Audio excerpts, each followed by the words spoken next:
La semana pasada y después de semanas de negociación, representantes de la iniciativa privada, sindicatos y gobierno llegaron a un acuerdo para prohibir el outsourcing, la denominada subcontratación de personal y el reparto de utilidades a trabajadores. Actualmente hay cerca de 4.6 millones de hombres y mujeres contratados y prestando sus servicios en alguna de las figuras de subcontratación laboral, y cada año se contratan al menos 200,000 personas en empresas de manufactura y servicios fundamentalmente jóvenes, además de los miles que son contratados en calidad temporal y permanente.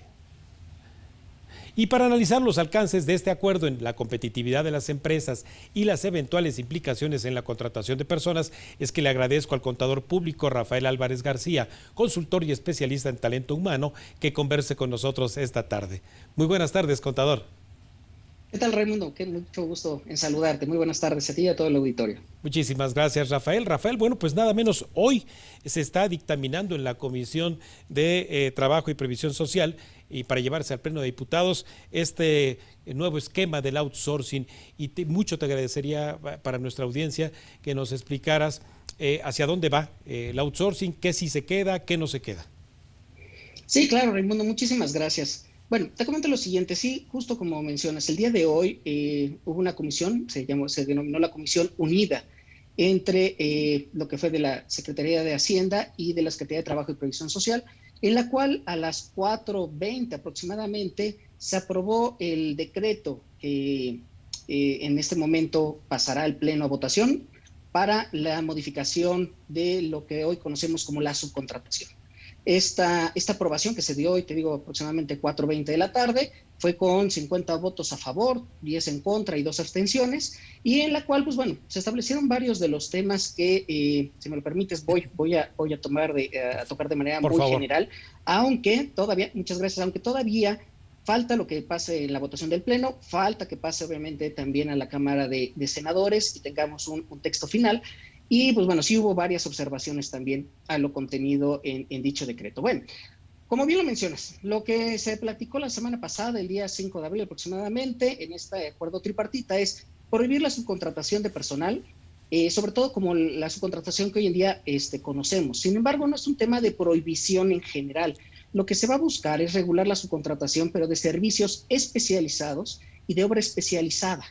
Y estos se podrán contratar siempre y cuando no formen parte del objeto o actividad preponderante. Ojo, preponderante. Cuando hablamos a veces de preponderante, esto nos lleva a veces a temas de discusión, pero en tema de preponderancia, estamos hablando que represente más del 50% de la actividad o lo que el objeto representa para la empresa. Y que para poder dar estos servicios especializados, las empresas, las compañías que se dedican a prestar estos servicios especializados deberán de registrarse, deberán generar un registro ante la Secretaría de Trabajo y Previsión Social, mismo registro que de acuerdo a como hoy en día aparece en el decreto, tendrá la autoridad, la Secretaría del Trabajo, 20 días para poder responder a esta solicitud de las empresas para formar parte de este registro que será publicado en Internet y que esto dará las garantías obviamente a todas las empresas que contraten servicios de subcontratación en que cuentan con un registro y están validados. ¿Qué es lo que hay que hacer en este registro? Pues obviamente dotar a la autoridad de toda la información fiscal y en tema de cumplimiento de obligaciones laborales para que sepan que están al corriente, que cuentan con un registro patronal, que cuentan con todos los elementos para poder brindar estos servicios especializados. Obviamente este registro tendrá una duración de 3 años. La presidenta de la Cámara de Diputados en la Comisión de Secretaría de Hacienda y Crédito Público mencionaba que hay ciertos temas que hay que todavía definir qué es lo que va a pasar, puesto que decía, ¿por qué 3 años? ¿Por qué 20 días? En fin, hay varios temas que aún tendremos que esperar a ver cómo se reglamentan, pero hasta este momento lo que te voy comentando es cómo se encuentra. Ahora bien, si van a seguir temas de multas y temas de sanciones, cuando el tema del subcontratista, la empresa que está prestando los servicios, incumpla, pues obviamente la empresa, el cliente será responsable solidaria del incumplimiento respecto a las obligaciones contraídas con el colaborador. Ahora, la otra parte también, todo aquel personal que sus actividades, que las actividades que desempeñan, los puestos que desempeñan, tienen que ver con el objeto del cliente de estas empresas de subcontratación, tendrán que pasar a ser parte directamente del registro patronal de las fuerzas de trabajo directamente de las empresas.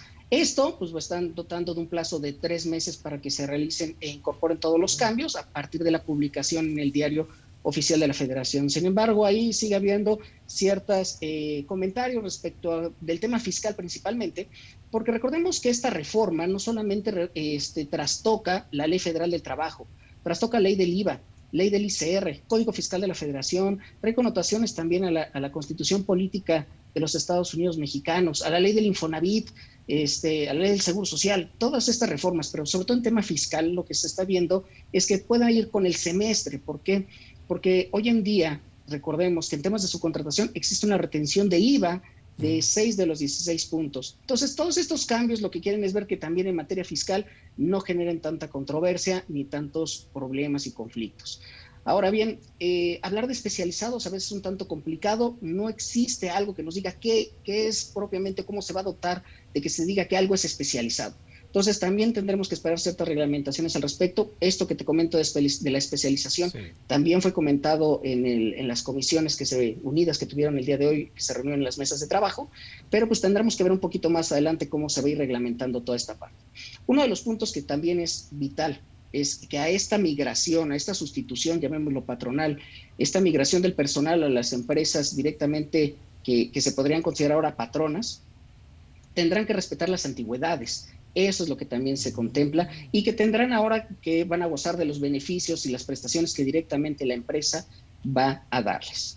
Ahora, también uno de los puntos que en los meses anteriores había frenado un poco el avance en la reforma de la subcontratación había sido el reparto de utilidades. Esta parte de los repartos de utilidades había sido un tema que se había quedado un poco frenado y que, pues bueno, finalmente pudimos ver hace una semana aproximadamente que se habló de un nuevo convenio. Este convenio que habla, bueno, partamos que la PTU, o la participación de los trabajadores en las utilidades, es un derecho constitucional. Este derecho constitucional lo que nos lleva desde el artículo 123 constitucional al artículo 127 de la Ley Federal del Trabajo, estipula que los colaboradores participarán de las utilidades que haya generado la patrona. Al momento de hacerlo, ¿qué es lo que sucede? Al final del ejercicio fiscal, cuando presentan las personas morales la declaración anual en marzo o las personas físicas en abril, determinan cuáles fueron las utilidades. A partir de la determinación de las utilidades es que vamos a hacer una segmentación de un 10% de las utilidades y esto será destinado al pago de la PTU, de la participación de los trabajadores. Sí. Esta participación se dividirá en dos partes, es decir, este 10% se parte en dos. Una de las partes se divide entre el número de todos los días trabajados en conjunto con todos los colaboradores que participaron en el año anterior. Es decir, todos los trabajadores que estuvieron en el año, en este caso de 2020, se hace un conteo todos los días y esta cantidad se divide y nos da un factor. Después la segunda mitad la dividimos entre el total de los ingresos y nos va a dar un segundo factor. Con estos dos factores vamos a determinar, obviamente, la suma de ambos, cuánto por colaborador, de acuerdo a días trabajados y sueldo que haya tenido en el ejercicio, va a recibir. Lo que en este momento se prevé es que se le ponga un tope, un límite de 3 meses máximo de este pago de PTU o lo que el promedio de los 3 últimos años que se le haya pagado. Lo que resulte más favorable al colaborador es lo que se dará. Sin embargo, en esto, la mayor parte de los números nos arroja que va a haber sí un incremento en el pago de las utilidades. Sin embargo, también habría que ver que hay un cierto segmento, un cierto sector en el cual se cobran utilidades que pudieran llegar a ser mayores a estos 3 meses. Estoy hablando de empresas que han tenido pues, utilidades realmente considerables y que pues ahora quedará topado. Y ahora habrá que ver en la reglamentación esas diferencias entre lo que realmente le tocaba y el tope de los 3 meses o el promedio de los 3 últimos años. ¿Qué va a suceder con esos excedentes en el pago de las PTU, ¿no? Sí, Rafael. Entonces son temas interesantes. Sí, Rafael, mira, aquí justamente la gente que interactúa con nosotros me está preguntando 2 casos. Un joven que tiene 3 años trabajando bajo outsourcing como cajero en un banco, es personal esencial que desempeña la actividad como el banco y tendrá que ser contratado por el banco. Y la otra es, soy recamarera en un hotel. Desempeño la actividad también preponderante, le dijimos, y se va a tener que ser contratada por la empresa.